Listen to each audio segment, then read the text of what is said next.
Hi friends, ఈరోజు మన స్వప్నాస్ కిచెన్లో మరో సరికొత్త వంటకంతో మీ ముందుకు వచ్చాను. అదేంటంటే గోధుమ పిండితో దోశ అండి.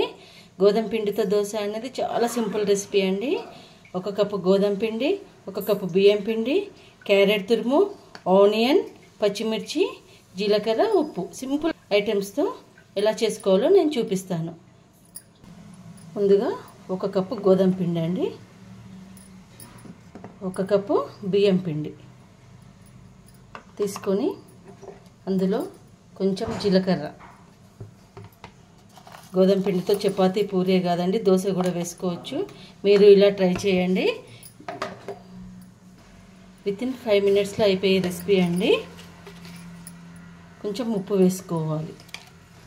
ఇప్పుడు ఇవి మొత్తం మిక్స్ చేసుకోవాలండి. ఈ గోధుమ పిండి, బియ్యం పిండి ఇవన్నీ ఒకసారి కలిసేటట్టు కలుపుకొని తర్వాత మనం తరిగి పెట్టుకున్న క్యారెట్ తురుము, ఆనియన్, పచ్చిమిర్చిని ఇందులో వేసేసేయాలి. వేసేసి కలుపుకోవాలి. తర్వాత కొంచెం కొంచెం వాటర్ వేసుకుంటూ దోశ ప్యాటర్న్ లెక్క కలుపుకోవాలి.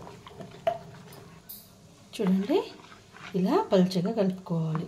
ఎలాంటి పిండి ఉండలు లేకుండా పల్చగా కలుపుకొని ఒక 5 మినిట్స్ దీని మీద మూత పెట్టి పక్కకు పెట్టుకోవాలి. ఒక 5 మినిట్స్ ఇలా దీని మీద మూత పెట్టేసి పక్కకు పెట్టేయాలి. చూడండి, మన పెంక వేడైంది. ఇలా వస్తే మనకు వేడిసేగా తాగుతుంది.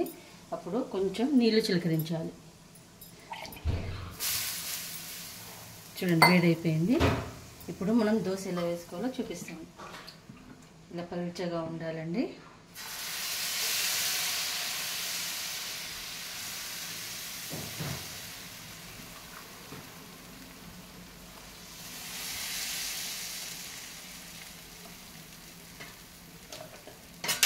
కొంచెం ఆయిల్ వేయాలి దాంట్లో.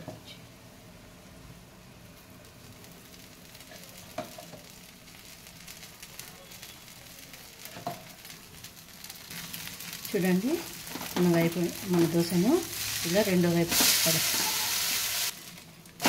చూడండి, ఇలా 2 వైపులా వేసుకోవాలి. 2 వైపులా వేసుకున్నాక మన దోశ రెడీ అయిపోతుంది. వితిన్ 5 మినిట్స్లో చేసుకునే దోశ అండి ఇది. నా వంటలు కనుక మీకు నచ్చితే నా ఛానల్కి లైక్, షేర్ అండ్ సబ్స్క్రైబ్ చేయండి. స్వప్నాస్ కిచెన్.